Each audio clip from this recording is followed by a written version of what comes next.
ये जो हमारा टॉपिक है, वेस्ट बंगाल गवर्नमेंट का strict action towards illegal immigrants. West West Bengal में अभी न्यू गवर्नमेंट फॉर्म हुई है बीजेपी की। इसमें सीएम बने हैं शुभेंदु अधिकारी जी। तो उन्होंने उनकी जो पॉलिसीज हैं बीजेपी की, प्री इलेक्शन भी यही मैनिफेस्टोशन में था कि हम इलीगल इमिग्रेशन या फिर इलीगल जो बांग्लादेशी इंडिया में रह रहे हैं, हम उन पे स्ट्रिक्ट एक्शन लेंगे। अगर अपन ब्रीफली देखें तो सबसे पहले तो बीएसएफ को इस गवर्नमेंट ने, जो नई गवर्नमेंट फॉर्म हुई बीजेपी की, फेंसिंग के लिए लैंड प्रोवाइड करवाई। और जो सिलीगुड़ी सिलीगुड़ी कॉरिडोर है उसके पास में जो हाईवेज है उनका मेंटेनेंस पहले स्टेट गवर्नमेंट करती थी। वो भी गवर्नमेंट चेंज होते ही शुभेंदु अधिकारी जी ने बोला कि ये भी अपन लाइक नेशनल गवर्नमेंट को, सेंट्रल गवर्नमेंट को दे रहे हैं इसका मेंटेनेंस एंड रख रखाव। तो वहाँ पे भी लैंड दी। तो जो ये गवर्नमेंट है, इनकी जो स्ट्रिक्ट पॉलिसी है इलीगल इमिग्रेशन के खिलाफ, सबसे पहले मतलब कि डिटेक्ट, डिलीट एंड डिपोर्ट। जो भी, जैसे कि सीए का इम्प्लीमेशन स्टार्ट हो जाएगा इसके बाद, कि सीए सिटीजन अमेंडमेंट एक्ट। इसमें यह है कि जो भी सिटीजन्स अदर नेशन के इंडिया में रह रहे हैं, मेनली अपन वेस्ट बंगाल से रिलेटेड बात करें तो वहाँ पे मोस्टली बांग्लादेशी इलीगल इमिग्रेंट्स हैं। तो इसमें यह है कि जो स्टेट की पुलिस है वो देखेगी, डॉक्यूमेंट्स वेरीफाई करेगी कि ये इंडियन है कि नहीं, इसके इंडियन सिटीजन होने के क्या सबूत है। अगर उन्हें सेटिस्फाई डॉक्यूमेंट नहीं मिलेंगे तो फिर वो उस इंसान को बीएसएफ को हैंड ओवर कर देगी। एंड बीएसएफ फिर बांग्लादेश सिक्योरिटी फोर्स को बोलेगी ये आपका बंदा है, आपका सिटीजन है, इसे आप टेक करो, हम इसको ले लो। अगर वहां से फिर रिफ्यूजल आता है तो फिर वही जो आसाम मॉडल भी लागू हो सकता है कि उस बैग, मतलब कि तारों के नीचे से, जो भी तरीके से, जो भी उनको ठीक लगेगा।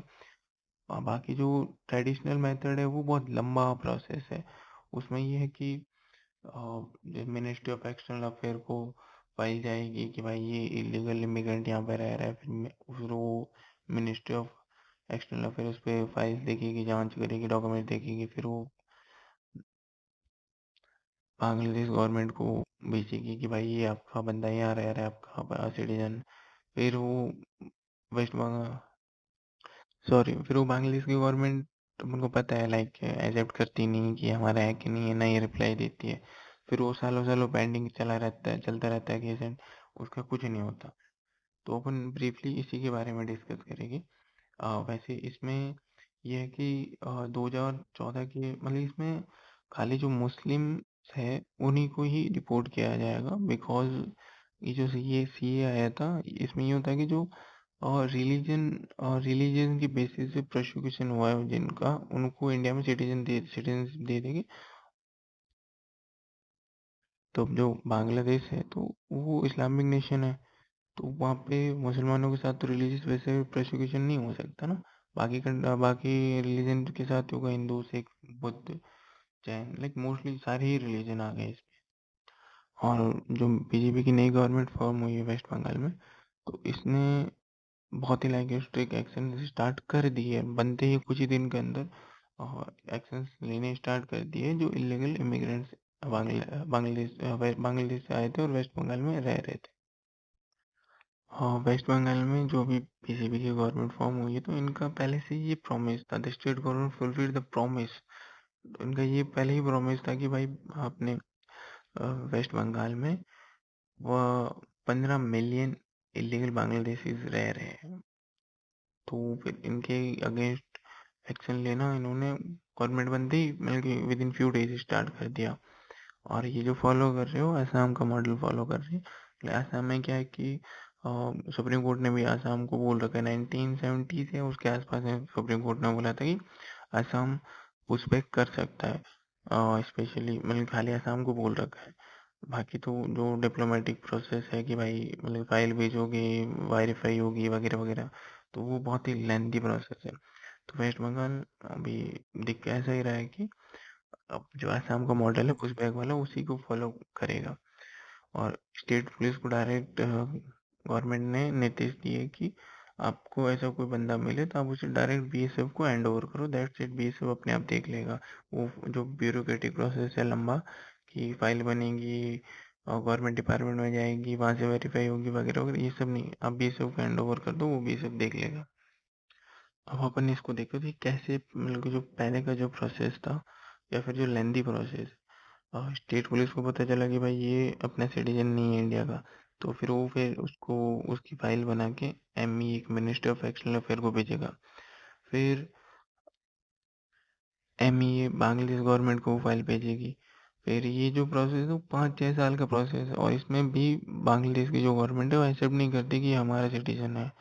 तो इस प्रोसेस को कोई मतलब नहीं फालतू में। पहले भी मैंने एक वीडियो बना के बताया था कि ऐसे हजारों केसेस पेंडिंग पड़े जिसमें बांग्लादेश ने आज तक रिप्लाई नहीं दिया। और अभी जो वेस्ट बंगाल मॉडल फॉलो करेगा, स्टेट पुलिस को कोई मिला तो स्टेट पुलिस उस इंसान को सीधा बीएसएफ को हैंड ओवर करेगा, बॉर्डर सिक्योरिटी फोर्स को। और फिर बीएसएफ बांग्लादेश की भी जीबी, मतलब बांग्लादेश की बॉर्डर गार्ड जो सिक्योरिटी फोर्स है, उनसे कांटेक्ट करेगा, उनको बोलेगा कि ये आपका सिटीजन यहाँ रह रहा है। अगर वो उसको एक्सेप्ट करके ले लेंगे तो ठीक है, नहीं लेंगे तो push back, immediate push back, like जहाँ से मौका मिला, जहाँ फेंसिंग नहीं हो रखी है, फिर नीचे से भेज दिया कि भाई जाओ।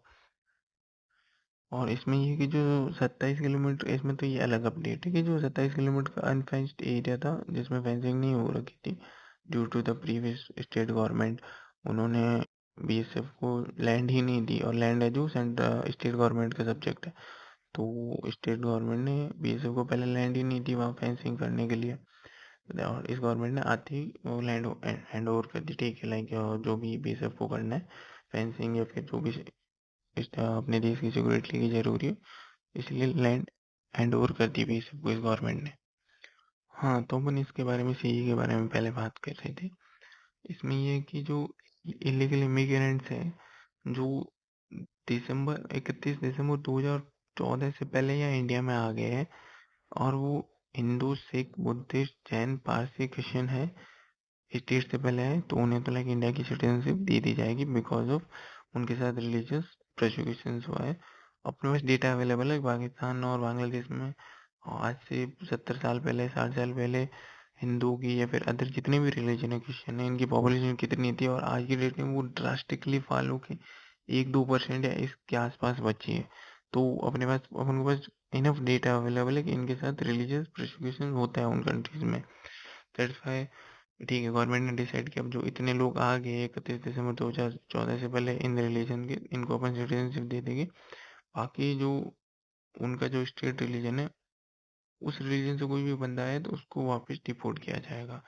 दैट्स इट, लाइक इसमें कोई लेंथी प्रोसेस नहीं, detained and deport by BSF.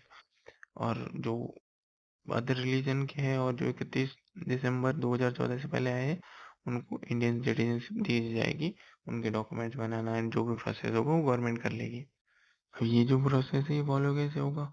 किसी ने पुलिस को कंप्लेन कर दी, या फिर पुलिस खुद को लाइक कोई ऐसा संदिग्ध व्यक्ति मिला, या फिर कोई क्राइम में किसी को अरेस्ट किया, उसकी डिटेल्स देखी तो पता चला कि भाई ये इंसान इंडिया का नहीं है, तो उसका पुलिस वेरिफिकेशन होगा, उसका वोटर लिस्ट में जो फिर गवर्नमेंट रिकॉर्ड में नेम कब से अवेलेबल है, मतलब कि अभी रिसेंटली कुछ सालों में आया है, फिर लाइक फ्रॉम स्टार्टिंग इनके फादर फोर फादर का नेम इंडियन गवर्नमेंट की जो मतलब की लिस्ट है वहाँ पे है कि नहीं है। अगर वेरीफाई हो जाता है इंडियन सिटीजन देन ओके, अगर नहीं है तो फिर उसका जो ऑफिशियल डेटा में रिकॉर्ड, जो मतलब कि फर्जीवाड़ा करके उन्होंने आधार कार्ड बनाया तो उनका आधार कार्ड ब्लॉक करना, वोटर लिस्ट से नाम हटाना, बायोमेट्रिक्स इन सबको हटाना। फिर ये सब होने के बाद ऑफिशियली फिर बीएसएफ को हैंड ओवर कर देना कि भाई ये इसको लाइक डिपोर्ट कर दो बांग्लादेश में। और जो बांग्लादेश गवर्नमेंट है उसने क्लेम किया है कि इंडियन गवर्नमेंट ने 2500 इंडिविजुअल को पुश बैक किया है, मेनली आसाम की साइड से ही हुआ होगा। तो मतलब कि जो फॉरेन मिनिस्टर है बांग्लादेश के, तो उन्होंने यही बोला कि ये गलत है, जो इंडियन हाई कमीशन है तो उनको भी सम्मन करके बुलाया बांग्लादेश में कि ऐसा गलत कर रही है आपके कंटेंट वगैरह वगैरह।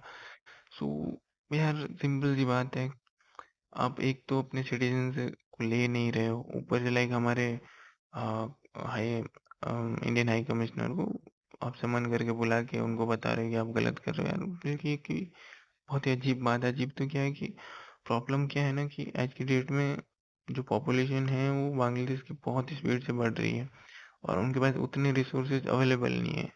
वो हैप्पी है कि उनकी पॉपुलेशन बाहर जा रही है, पॉपुलेशन कम हो रही है, उनको कोई प्रॉब्लम नहीं है इससे। अब जो बांग्लादेश से इलीगल इमिग्रेशन आ चुके हैं, अपन उनको रख क्यों नहीं रहे? तो इनके बहुत सारे मल्टीपल प्रॉब्लम्स, अपन उनको क्यों सिटीजनशिप नहीं दे सकते? और पहला तो ये है कि इंटरनेशनल सिक्योरिटी एंड प्रॉक्सी वार। अगर बांग्लादेश से कोई यहाँ आके रह रहा है, एक तो कौन है, टेररिस्ट है, उसकी आइडियोलॉजी क्या है, अपन को नहीं पता।